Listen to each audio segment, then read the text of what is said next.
Welcome back, everybody. For today's deep dive, we're going to be looking at something a lot of you have been asking about. Kamala Harris's performance on the campaign trail. Yeah, her performance has been generating some interesting commentary, to say the least. You can say that again.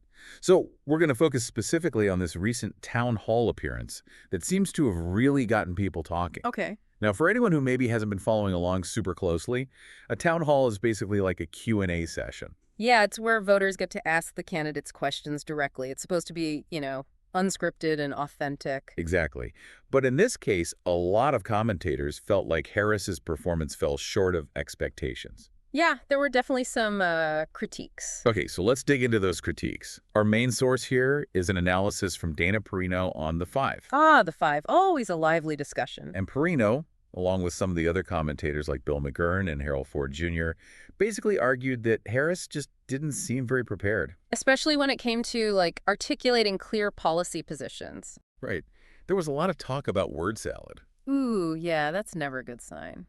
And Perino even made this interesting comparison to her own time prepping for press conferences. Which I thought was really insightful. She was saying that, when she was in the White House, it was standard practice to have carefully crafted answers ready for any question that might come up. Right, like you anticipate the tough questions and you have your talking points down pat. Exactly. So it made a lot of people wonder, why didn't Harris seem to have that same level of preparation? And what does that say about her team? Yeah, it's like, is there a strategy here, or is this a sign of something more concerning? And that question of strategy is really interesting because Ford Jr. made this point that at this stage in the campaign, a candidate's message should be crystallized. Right, like voters should know exactly where you stand on the issues. But Harris's answers, according to a lot of these commentators, just seemed to lack that clarity and focus. Almost like she was trying to be everything to everyone and ended up saying nothing concrete. Exactly. Yeah. And that could be a problem, especially when you're in the final days of a tight race. It makes you wonder, is this just a stumble, or is it a sign of deeper issues within the campaign? Right. Like, is this a pattern or just a one-off? And how much stock should we really put into this one town hall performance? That's the big question, isn't it? I think we need to dig a little deeper to really understand what's going on here. Okay, so let's break this down. We know the pundits weren't impressed, but were they being too hard on Harris? Well, you also have to remember that pundits have their own biases and agendas, right? Of course. Yeah. They're paid to have strong opinions, and those opinions can be influenced by all sorts of things, like their own political leanings. Exactly. So we need to be careful about taking their criticisms as gospel truth. So how do we separate the legitimate critiques from the noise? How much weight should we really be giving to these pundits' opinions? That's the million-dollar question. And it's one we're going to tackle head-on as we continue this deep dive. Stay with us. Well, I think it helps to, zoom out a little. Look at this town hall in the context of, her overall performance on the campaign trail. Yeah, good point. Like, is this a pattern or just a one-off kind of thing? Yeah. And, it also makes you wonder, how does her performance compare to other VP candidates in the past? Right. Have they faced similar scrutiny, And I think it's important to remember every campaign has its hiccups. Totally. Even Yeah. the most seasoned politicians, they have those moments where things just don't go as planned. Absolutely. I mean, remember that time, was it a few elections back, when that candidate totally blanked on, a major policy issue during the debate? Oh, yeah, I remember that. It was so awkward. Right. But did it sink their campaign? Not necessarily. So it's important to keep things in perspective. Exactly. Look beyond these individual moments and consider the totality of their record, their policy positions, and how they connect with voters on a personal level. Speaking of connecting with voters, the source we're looking at also mentions the whole celebrity endorsement thing.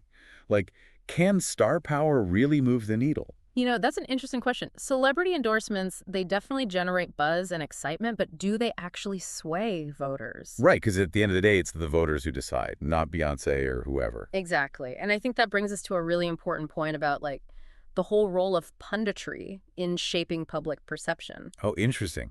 Go on. We've become so accustomed to instant analysis, these hot takes, It's almost like we've lost the ability to think critically for ourselves. Wow, so you're saying we shouldn't even pay attention to pundits? No, not necessarily. They can offer valuable insights, but we need to be aware of their potential biases, right? Take everything with a grain of salt. It's almost like we're being trained to focus on these gotcha moments, the sound bites and viral clips, rather than engaging with the actual substance of what candidates are saying. You hit the nail on the head. It's like we're watching a reality show instead of like a serious political race. And that's kind of scary because it distracts us from the actual issues that matter. It's all about the drama, the spectacle. So how do we shift the focus back to the substance? How do we move beyond the superficial analysis and have a more meaningful conversation about, policy and stuff? Maybe it starts with asking ourselves some different questions, like instead of getting hung up on, word salad or whatever. Yeah, instead of focusing on those awkward moments. Exactly. Maybe we should be asking, what are the candidates' visions for the future? What are their plans to address the challenges facing our country? Those are really good questions. And those questions lead to an even bigger question, the one that's at the heart of every election. What kind of leadership do we want? Do we want leaders who are, polished and perfect? Or do you want leaders who are authentic, relatable, even if they make mistakes? Right. It's something for every voter to consider. Okay, so we've covered a lot of ground here. We talked about the criticisms of this town hall, the role of pundits, all that stuff. But what does this all mean for the campaign going forward? Well, it's hard to say for sure, but I do think this town hall raised some legitimate concerns that the Biden-Harris campaign is going to need to address. Like what specifically? Well, they need to reassure voters that Harris is, ready to step into the role of president if needed. Yeah, that makes sense. And they need to articulate a clearer, more compelling vision for the future. Okay, so how do they do that? What can they do in these final days to really connect with voters and solidify their message? Good question. And that's something we're going to explore in more depth as we continue our deep dive. So the question becomes, where do we go from here? What does this all really mean? Right, like, okay, so maybe this one town hall wasn't her best performance. But does that mean, game over for the Biden-Harris campaign? Well, I don't think it's quite that dire. But I do think this whole thing raises some important questions about, like, how we judge candidates and how much weight we give to these individual moments, Because like you were saying earlier, every campaign has its ups and downs. Exactly. I mean, think about all the times we've seen candidates stumble or make gaffes or, just have a bad day on the campaign trail. It happens. It's live TV after all. It's high pressure. Right. And sometimes those moments get blown out of proportion. It's like we're so quick to jump on any little mistake or misstep. It's almost like we're looking for reasons to disqualify people, Yeah, and I think that's a problem because it prevents us from seeing the bigger picture. So let's bring it back to the listener. What's the takeaway here? What should people be thinking about as they watch this campaign unfold? Here's what I would say. Don't let any one event or any one pundit's opinion or even, a string of word salad totally define your understanding of a candidate. It's like judging a book by its cover, or in this case, by one slightly awkward chapter. Exactly. You got to look at the whole picture, the whole story, their record, their policy positions. And most importantly, what you believe is best for the country. Exactly. And at the end of the day, that's what really matters. Well said. And on that note, we're going to wrap up this deep dive. But remember, this is just the beginning of the conversation. You, the listener, have a role to play in this. Stay engaged, stay informed, and most importantly, make your voice heard. Because your vote is your voice.